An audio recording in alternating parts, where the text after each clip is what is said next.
আমার আল্লাহ বলছেন, এই মুমিনরা কদে আফলাহাল মুমিনুন, আমার ওই মুমিন বান্দারা সফল হয়েছে, সাকসেসফুল হয়েছে, যাদের নামাজের মধ্যে খুশু এবং খুদু একাগ্রতা আছে, তারা সফল হয়েছে। এই কারণে কিছু মুসল্লিকে বলা হয় মুসল্লি মুফলেহ, যাদের নামাজ তাদেরকে সফলতা দিয়েছে। এরা কারা? যাদের নামাজের মধ্যে তারা যখন যায় নামাজে দাঁড়ায়, শরীরও যায় নামাজে থাকে, মনও যায় নামাজে থাকে, তাদের শরীর এবং মন দুইটাই যায় নামাজের মধ্যে থাকে, এরা হচ্ছে সফল। আর কিছু মুসল্লিকে বলে মাজুর। মাজুর মানি আমাদের মতো লোক, আমরা যখন দাঁড়াই মন বাইরে চলে যেতে চায়, মনকে ধরে এনে যায় নামাজে দাঁড় করে, আবার দেয় তো, আবার টেনে আনে। আজিব এক যুদ্ধ। ওয়াল্লাযীনা জাহাদু ফীনা লানাহদিয়ান্নাহুম সুবুলানা, যারা আমাকে পাওয়ার জন্য আমাদের রাস্তায় চেষ্টা প্রচেষ্টা করে, মুজাহাদা করে, কষ্ট করে, আমি তাদেরকে আমার পথের দিশা দিয়ে দেই। আপনি যদি চেষ্টা করেন, আমার আল্লাহ বলছে আমি পথের দিশা দিয়ে দেই। এদেরকে বলে মুসল্লি মাজুর। এরা যে টানা হেসরা করে, আমার আল্লাহ ক্ষমা করে দেয়। 4 নাম্বার মুসল্লি। এরা কারা? হায় হায়, এরা হচ্ছে মুসল্লি মাহরুম। এরা বঞ্চিত হয়ে গেছে, এরা বঞ্চিত হয়ে গেছে। কোন মুসল্লি? আমার আল্লাহ বলছেন ফাওয়াইলুল লিল মুসাল্লিন আল্লাযীনা হুম আন সালাতিহিম সাহুন আল্লাযীনা হুম ইউরাউন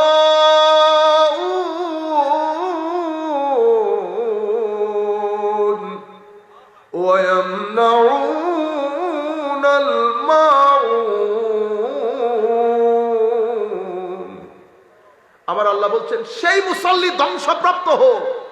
ফাওয়াইলুল লিল মুসাল্লিন, ধ্বংস হয়ে যাক সেই মুসল্লি। আল্লাযীনা হুম আন সালাতিহিম সাহুন, এমন মুসল্লি যারা হায় হায় হায় নামাজ গিয়ে একেবারে নামাজের আদাব, নামাজের এটিকেটস, নামাজের একটা আদাব আছে না, নামাজের রুকন আছে, রুকন, আদব, এটিকেটস কোনো কিছুর পরোয়া করে না। তারা দুনিয়ার মধ্যে থাকে, সময় মিললে আসরের ওয়াক্ত চলে যাচ্ছে, জোহর চলে যাচ্ছে, পড়ব করে সময় চলে যায়, হয় পড়ে না, নতুবা একেবারে শেষ সময়ে গিয়ে দাঁড়ায় তাড়াতাড়ি। দাঁড়াইতে শেষ, নামাজ শেষ হইতে শেষ 2 মিনিট নামাজ শেষ। আপনি কি করলেন এটা? কে বলছে আপনাকে নামাজ পড়তে? কেন পড়লেন এটা? আপনি কি মনে করেন আমার আল্লাহর এই এখানে পড়ে থাকা পাথর বলেন, কোরআন এবং হাদিস অনুযায়ী রুয়ে জমিনের প্রত্যেক কিছু আল্লাহর ইবাদত করে? আল্লাহ আমার ইবাদতের জন্য বসে আছে? বেয়াদবি হয়ে গেছে। আমরা করি না? ব্যবসা করি, বাণিজ্য করি, চাকরি করি, দূরাদূরির মধ্যে, তাড়াহুড়ার মধ্যে। মনে রাখবেন নামাজের রুকন আরকান আছে, এটা আমি যখন পালন করব সময় নিয়ে পালন করব না, আল্লাহু আকবার সুবহানাকাল্লাহুম্মা বিহামদিক, এরকম না, এটা নামাজ না। আমার মা বোনরাও শুনছে, আস্তে ধীরে সময় নেন। 4 রাকাত নামাজ পড়তে 5 মিনিটও লাগে না। সুবহানাকা আল্লাহ, আপনি যখন কথাগুলো পড়বেন মাথায় রাখেন আপনি কোন একজনের সামনে দাঁড়িয়েছেন, একজনের সামনে দাঁড়িয়েছেন। মনকে নরম করার চেষ্টা করেন। দাঁড়িয়েছেন যখন ভদ্রতার সাথে দাঁড়ান, আল্লাহর দরবারে দাঁড়িয়েছেন, আল্লাহর দরবারে। ভিতর থেকে এটা ফিল করে ভিতরের জগতের মধ্যে পাহাড় চাপা দেন, বুঝার চেষ্টা করেন যে আপনি মালিকুল মুলকের সামনে দাঁড়িয়েছেন, যার কদমের মধ্যে ইমামুল মুরসালিন নবী সিজদায় পড়ে থাকতো, যাকে আমার আল্লাহ মুহাম্মদ বলেছেন, আহমদ বলেছেন, মাকামে মাহমুদ যাকে দান করেছেন, সেই ইমামুল মুরসালিন নবী যেই খুদার কুদরতির কদমের মধ্যে পড়ে থাকতো, সেই মাওলাই করিমের সম্মানে আপনি দাঁড়িয়েছেন। আপনি জায়গার মধ্যে আর নাই। এদেরকে বলা হয় মাহরুম, বঞ্চিত হয়ে গেছে। যারা দেখানোর জন্য নামাজ পড়ে, যাদের ওযু পবিত্রতার ঠিক নাই, যারা আদবের খেয়াল করে না, যারা আমার আল্লাহর দরবারে দাঁড়াতে হবে এটার হায়া করে না, যারা জোহরের নামাজ পড়ে মানুষ ঠকিয়েছে, গালিগালাজ করেছে, প্রতারণা করেছে, সবকিছু করছে, সে একবার চিন্তা করছে না আসরের নামাজে কিন্তু মালিকের সামনে দাঁড়াইতে হবে। যখন আপনার নামাজের ট্র্যাকে আসবে তখন পুলিশ লাগে না। আপনি যদি উল্টাপাল্টা করেন আপনি জায়নামাজে দাঁড়াতে পারবেন না, হায়া এসে যাবে। আমার আল্লাহ কি মনে করবেন, আমার আল্লাহ কি মনে করবেন? সম্মানিত উপস্থিতি, এই মুসল্লি, এদেরকে বলে মাহরুম, এরা বঞ্চিত হয়ে গেছে। এরা নামাজের নিয়ামত থেকে বঞ্চিত, কুরবতে ইলাহির নিয়ামত থেকে বঞ্চিত, আল্লাহ রাব্বুল আলামিনের ইশক আদব মোহাব্বত থেকে বঞ্চিত, আমার নবীর ইশক আদব থেকে বঞ্চিত। আপনি মনে করছেন আপনি নামাজ পড়ছেন, যেই দিলের মধ্যে ইশকে রাসূল নাই সেই দিলের মধ্যে কখনো ইশকে ইলাহি থাকবে না। আপনি আসলেই বঞ্চিত, আসলেই বঞ্চিত। এবার আপনি যতই পায়জামা নিচ থেকে আড়াই বটা দিয়ে হাঁটু পর্যন্ত আনেন, কোনো লাভ নাই। পঞ্চম প্রকার মুসল্লি বলা হয় মুআকাব, যাদেরকে আমার আল্লাহ শাস্তি দান করবেন। কি কারণে? পড়েছে নামাজ কিন্তু শাস্তি পাচ্ছে। অসংখ্য হাদিসের মধ্যে আমার নবী সাল্লাল্লাহু আলাইহি ওয়াসাল্লাম বলেছেন, মান লাম তানহাহু সালাতুহু আনিল ফাহশাই ওয়াল মুনকার, যেই ব্যক্তির নামাজ তাকে অশ্লীলতা, গর্হিত কাজ, খারাপ কাজ থেকে বিরত রাখে নাই, সেই ব্যক্তির নামাজ আল্লাহ থেকে তাকে দূরে সরিয়ে দেবে। অন্য রিওয়ায়াতের মধ্যে আমার নবী বলছেন ফালা সালাত লাহু, তার তো কোনো নামাজই নাই। যেই ব্যক্তির নামাজ, আমি নামাজ পড়ছি মিথ্যা বলছি, নামাজ পড়ছি লোক ঠকাচ্ছি, নামাজ পড়ছি হোটেলের মধ্যে দুনিয়ার উল্টা পাল্টা জিনিস খাইয়ে মানুষের শরীর নষ্ট করে দিয়েছি, এরপরে আপনি যদি বলেন আমি যদি দাড়ি রেখে হাঁটি, কোনো লাভ আছে? আমার নবী বলছেন নামাজ প্রতারণা একসাথে যাবে না, একসাথে কোনোদিন যাবে না। এই জন্য নামাজ উম্মতে মুহাম্মাদীর সভ্যতার মূলে সবচেয়ে বড় চাবি হচ্ছে নামাজ। এমনি তো নামাজ বেহেশতের চাবি বলে না, মিফতাহুল জান্নাহ বলে। নামাজ বেহেশতের চাবি তো পরের কথা, দুনিয়ার মধ্যে নামাজ সভ্যতার চাবি। আপনি কোন সমাজের মধ্যে যদি সভ্যতা প্রতিষ্ঠা করতে চান, নামাজ বাদ দিয়ে আপনি সভ্যতা প্রতিষ্ঠা করতে পারবেন না। নামাজ বাদ দিয়ে সভ্যতা প্রতিষ্ঠা করতে পারবেন না। আবার নামাজ যদি আল্লাহর দরবারে কবুল করাইতে চান, তো নফসের তাসকিয়া বাদে নামাজ আল্লাহর দরবারে কবুল করাইতে পারবেন না। তাইলে রেজা ইলাহির জন্য নামাজ, নামাজ আল্লাহর দরবারে কবুল করার জন্য আপনার ভিতরের জগতের পবিত্রতা দরকার হবে। কি দরকার হবে? ভিতরের জগতের পবিত্রতা। কি রকম ভিতরের জগতের পবিত্রতা? আমি কি ভিতর থেকে অপবিত্র? জি। আমাদের ভিতরে আল্লাহ রাব্বুল আলামিন দুইটা জায়গা, একটা শয়তানের গ্রাম, একটা ফেরেশতার গ্রাম। কয় গ্রাম আছে আপনার ভিতরে? গ্রাম দুইটা। আপনি আপনাদের এই গ্রামের কথা ভুলে যান, এই গ্রামে আপনি কখনো শান্তি প্রতিষ্ঠা করতে পারবেন না যদি আপনার ভিতরের গ্রামে শান্তি না থাকে। বুঝতে পেরেছেন? হুজুর গ্রামের মধ্যে ডাকাতি হইতেছে, ও বড় ডাকাতি আপনার ভিতরে হইতেছে।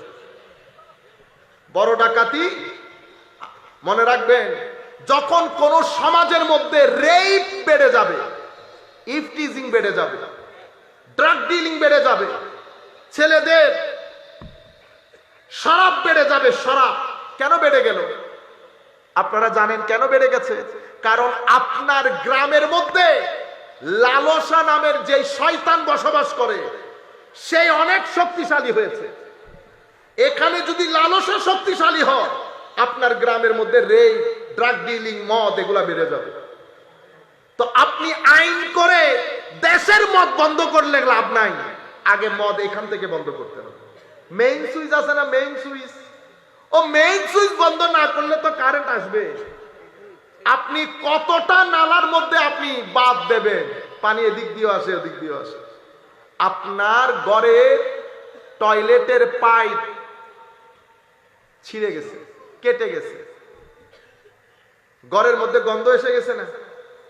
এখন আমার ভাই বেলাল, হযরত মাওলানা বেলাল সাহেব, আপনাদের দুবাইয়ের ইমাম, মাশাআল্লাহ, তো উনি বলতেছেন ভাইজান দুবাই থেকে স্পেশাল এয়ার ফ্রেশনার আনছি, দেন। এটা দিলেন একেবারে বিসমিল্লাহ করে। কতক্ষণ থাকবে? বেশিতে 1 ঘন্টা, বেশিতে 1 ঘন্টা। ঘটনা কি? ঘটনা হচ্ছে আপনার পাইপ যেখান থেকে এই দুর্গন্ধ আসতেছে, ওই দুর্গন্ধ যদি আপনি বন্ধ না করেন, এয়ার ফ্রেশনার দিয়ে লাভ আছে? আমার গ্রামের মধ্যে যে চুরি বেড়ে গেছে, ডাকাতি বেড়ে গেছে, রেপ বেড়ে গেছে, স্কুলের সামনে ছেলেপুলেরা, ছেলে ছোকরারা যে গল্প করে করে মেয়েদেরকে ডিস্টার্ব করে না, এই যে আপনি, এগুলা তো বাইরে। তো এই ঘটনা কেন ঘটেছে? তো ঘটনা ঘটেছে কারণ আমার ভিতরের গ্রামের মধ্যে লালসা, লোভ, অশ্লীলতা এটা শক্তিশালী হয়ে গেছে। কি রকম? আমার আল্লাহ আপনার এখানে দুইটা গ্রাম, একটা নফসের গ্রাম, সেই গ্রামে বাস করে শয়তান আর শয়তান রূপী কিছু মানুষ, মিনাল জিন্নাতে ওয়ান নাস, এই গ্রামে বসবাস করে। এটা কলবের গ্রাম, এখানে বসবাস করে ফেরেশতার নূর পড়ে।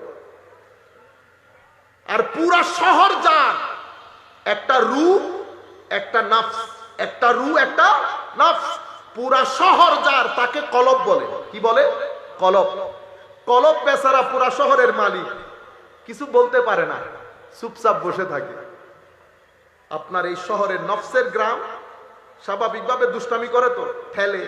আপনি নামাজ বন্ধ করে দিয়েছেন, আপনি দিন, কোরআন, মসজিদ, ভালো মানুষের সঙ্গ সব বন্ধ করে দিলেন। আপনি টিভি সিনেমার মধ্যে, আমাদের মারা রাত দিন আপনি ঘরের মধ্যে টিভি সিনেমা চালালেন। আপনি টিভি সিনেমা যখন এসে গেছে, তো এখান থেকে এই যে এখন শীত পড়তেছে, আমরা কাশাকাশি শুরু করে দিছি না? কেন কাশতেছেন? শীত পড়তেছে, শীতের লোকে কাশানির সম্পর্ক কি? কিছু একটা হয় হুজুর, কিছু একটা হয়। আপনি যখন এই টিভি সিনেমা এগুলা চালাবেন, অটোমেটিক্যালি এখান থেকে একটা ভিটামিন আমার এই জাত নিয়ে সে শক্তিশালী হয়ে যায়। নামাজ বন্ধ, রোজা বন্ধ, কোরআনের তিলাওয়াত বন্ধ, অন দা টপ আপনি যখন এই কাজগুলা করবেন, আপনার ভিতরে এটা শক্তিশালী হয়ে যায়। যে নফস শক্তিশালী হয়, রূহ দুর্বল হয়ে যায়, রূহ চুপচাপ হয়ে যায়, রূহ দরজা বন্ধ করে দেয়।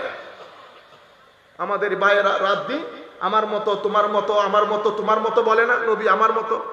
মানুষ কি মাটি? ও আপনি মাটি না, শুধু আপনি নবী তো অনেক দূরের জিনিস। রুয়ে জমিনের মধ্যে যত মানুষ আল্লাহ সৃষ্টি করেছে, প্রত্যেক মানুষকে আল্লাহ দুইটা জিনিস দান করেছে, একটা মাটির শরীর, আর ভিতরে হচ্ছে রুহে ইলাহি। ভিতরে কি জিনিস দিয়েছে? নূরে বাড়ি তালা। নূর চাই উপরের দিকে উঠতে, মাটি চায় আপনাকে পিষে দিতে। মানুষ যখন নূরের সিঁড়ি বেয়ে উপরের দিকে উঠে, যত বছর যাবে যাক না কেন, আপনি তাদের নাম নেওয়ার সময় বলেন রাদিয়াল্লাহু আনহু। কেন? কারণ তারা নূরের সিঁড়ি বেয়ে উপরে উঠেছে, তারা কাদে আফলাহা মান তাযাক্কা করেছে, তারা লাকাদ খালাকনাল ইনসানা ফি আহসানি তাকওয়িম এর ফুয়ুজাতে ধন্য হয়েছে। আপনার ভিতরে আল্লাহ শুধু মাটি দেয় নাই, আপনার ভিতরে আল্লাহ খাস নূর দান করেছেন। ফানাফাখতু ফীহি মির রূহি, আমি আমার রূহ ফুঁকে দিয়েছি মানুষের ভিতরে। আপনি কি নিরেট মানুষ, নিরেট মাটি? না, আমি নিরেট মাটি না, আমার ভিতরে আল্লাহ নূরও দান করেছেন। আপনার সামনে নূরও আছে, মাটিও আছে। সিদ্ধান্ত আপনার, মাটির সিঁড়ি দিয়ে নিচে নামবেন না নূরের সিঁড়ি দিয়ে উপরে উঠবেন, দুইটাই আপনার সামনে। যদি উপরে উঠেন তো লাকাদ খালাকনাল ইনসানা ফি আহসানি তাকওয়িম, আর যদি নিচে নামেন তো সুম্মা রাদাদনাহু আসফালা সাফিলিন। আপনারা বুঝতে পেরেছেন? আপনি যখন নিচে নামবেন, আপনারা সূরা ফিলের মধ্যে পড়েন না, আলাম তারা কাইফা ফাআলা রাব্বুকা বিআসহাবিল ফিল। হাবিব, আপনি কি দেখেন নাই? কাদেরকে? আসহাবুল ফিল, হাতির সঙ্গী সাথীদেরকে। কার সঙ্গী সাথী? হাতি। আপনারা হয়তো একটা জিনিস খেয়াল করেন না, মানুষ সৃষ্টির সেরা জীব না?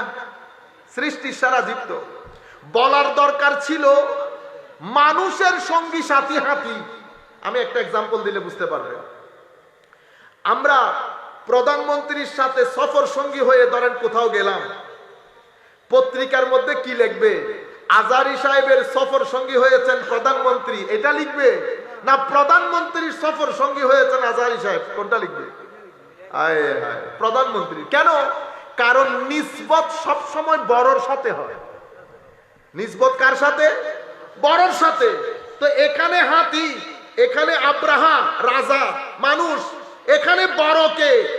আপাত দৃষ্টিতে তো মানুষ বড়। তো মাওলা আপনি এই মানুষটাকে হাতির দিকে দিয়ে দিলেন কেন? হাতি চতুষ্পদ জন্তু ঠিক, এই মানুষ যখন নিচে নামে, কি নামে? নিচে নামে। তো এই নিচে নামলে চতুষ্পদ জন্তুর চেয়ে কি চলে যায়? নিচে চলে যায়। আমার আল্লাহ বলছেন, বান্দা এই বিয়াদব এসেছে আমার কাবা ধ্বংস করতে। তো যেহেতু সে কাবা ধ্বংস করতে এসেছে, সে মানুষ না, সে জন্তুর পর্যায়েও নাই, সে জন্তুর চেয়েও নিচে নেমে গেছে। যেহেতু জন্তুর চেয়ে নিচে নেমে গেছে, সেহেতু জন্তু তার চেয়ে সেরা, সেই কারণে আসহাবুল ফিল বলা হয়েছে। আসহাবুল, এটা উলামায়ে কেরাম ইমাম রাজির তাফসীর দেখলে আরো সুন্দর করে বুঝতে পারবেন। অনেক অসম্ভব সুন্দর করে ইমাম রাজি বর্ণনা দিয়েছেন। অন্য দৃষ্টিকোণ থেকেও এই চতুষ্পদ জন্তুর চেয়েও নিকৃষ্ট হয়েছে। কেন? এই যখন হাতিকে ধাক্কা দিচ্ছে কাবার দিকে যাওয়ার জন্য, হাতি কাবার দিকে না গিয়ে উত্তর দিকে হয়ে যাচ্ছে, মানে হাতিরও বুঝে আসছে এটা আল্লাহর ঘর, ভাঙা যাবে না। তো যেটা চতুষ্পদ জন্তুর বুঝে এসেছে, সেটা দুই পায়ের জানোয়ারের বুঝে আসে না। সেই কারণে কি বলা হয়েছে? আসহাবিল ফিল। তুই মানুষ না বেটা, তুই হাতির সঙ্গী সাথী। হাতির সঙ্গী সাথী মানে নির্মের জিনিসকে ঊর্ধ্বের জিনিসের সাথে কি করে দিয়েছে? সম্পর্ক করে দিয়েছে। আপনারা বুঝতে পেরেছেন? তো আমার সামনে রাস্তা দুইটা, হয় উপরের দিকে যাব, হয় নিচের দিকে নামবো। আমরা এখন, আপনি যখন নিচের দিকে নামবেন, নিচের দিকে নামবেন, তো কি হবে? দুইটা ঘটনা ঘটবে, ব্যক্তিগত এবং পারিবারিক পর্যায়ে পরিবারে, এবং রাষ্ট্রীয় পর্যায়ে সমাজে। দুইটা ঘটনা দেখবেন, আপনি বুঝতে পারবেন আপনি নিচের দিকে যাচ্ছেন। যখন কোনো মানুষ নিচের সিঁড়ি দিয়ে নিচের দিকে নামতে থাকবে, সেই সমাজের মধ্যে গালাগালি বেড়ে যাবে। কি বেড়ে যাবে? অশ্রাব্য ভাষায় মানুষ গালাগালি করবে। নাম্বার ওয়ান, আমানতদারির কোনো লেশ মাত্র থাকবে না। নাম্বার টু, সত্য কথা মানুষ কালে বদ্রে বলবে। নাম্বার থ্রি, এরপরে ওয়াদা মানুষ কালে ভদ্রে রক্ষা করবে। এই চারটা জিনিস। এরপরে পঞ্চম, সমাজের মধ্যে অশ্লীলতা বেড়ে যাবে, সমাজের মধ্যে বিবাহ প্রথা ভেঙে যাবে, বিবাহ বিচ্ছেদের ঘটনা বেড়ে যাবে। এগুলা হচ্ছে সোসাইটির নিচের দিকে চলে যাচ্ছে। সোসাইটির নিচের দিকে চলে যাওয়া মানে আপনার নফসের গ্রাম শক্তিশালী হওয়া, আপনার ভিতরে লালসা কাজ করছে। এখন আমার কি করতে হবে? আমার নবী বলছে, উম্মত হিজরত করা বাদে উপায় নাই। কি করতে হবে? হিজরত। হিজরত কোত্থেকে কোথায় করব? নফসের গ্রাম থেকে রুহের গ্রামে হিজরত করা বাদে শান্তি নেই। আল মুহাজির মান হাজারা মা নাহাল্লাহু আনহু আও কামা ক্বালা নবী সাল্লাল্লাহু আলাইহি ওয়াসাল্লাম। মুহাজির আসল সেই যেই ব্যক্তি আল্লাহর অপছন্দনীয় জায়গা থেকে পছন্দের জায়গায় চলে আসে। এখন আপনি অপছন্দের জায়গা থেকে যদি পছন্দের জায়গায় না আসেন, কি হবে?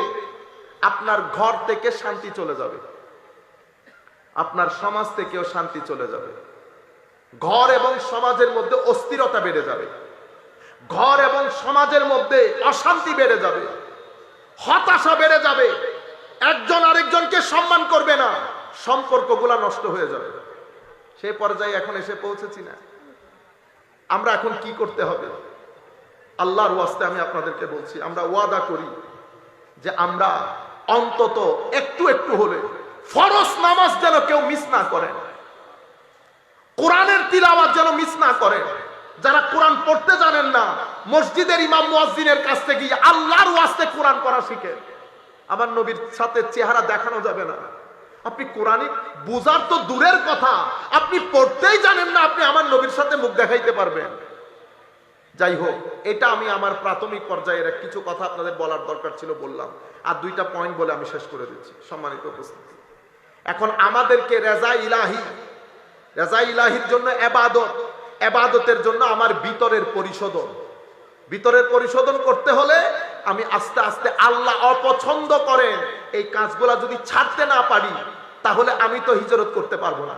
ছাড়ার জন্য ইবাদতমুখী হতে হবে, কোরআনমুখী হতে হবে, দরুদমুখী হতে হবে, মাজারের নিসবত রাখবেন। ঘরের মধ্যে টিভি সিনেমা একটু একটু করে কমানোর চেষ্টা করবেন। হেদায়েতের দরকার কি ছিল? এই হেদায়েতের দরকার এটা ছিল। হেদায়েত ছাড়া নফসের গ্রামকে কন্ট্রোল করা যাবে না। নফসের গ্রামকে যদি কন্ট্রোল না করেন, এলাকার মধ্যে অশান্তি বেড়ে যাবে। এটার জন্য হেদায়েত দরকার। হেদায়েত কাকে দিয়ে পাঠালেন? হেদায়েত পাঠিয়েছেন আমার নবীকে দিয়ে।